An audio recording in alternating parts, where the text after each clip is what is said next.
I want to speak in the language of my ancestors. Aku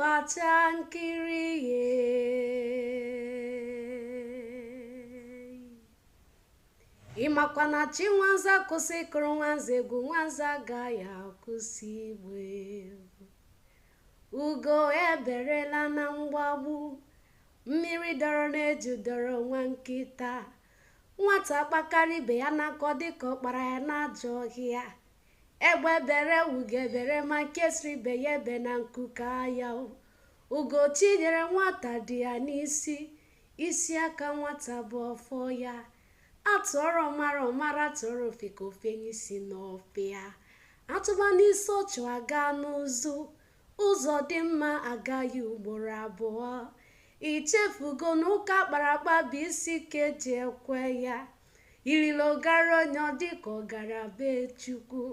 Ọ bụrụ na ọnwa egbu ije ji chụọ aja na-emesịa wụpụ ome. Aka aja aja na-ebute ọnụ mmanụ. Ugo tinyere nwata dị ya n'isi. Mgbada dara ibi gburu denta. Onye mbụ ụzọ gbaba ọsọ na-asị mụ gasị ike. Ahapụ ike nyụrụ arụ eke si ọkpọ. Igbo bụ Igbo ndị ọma njem ọnụ.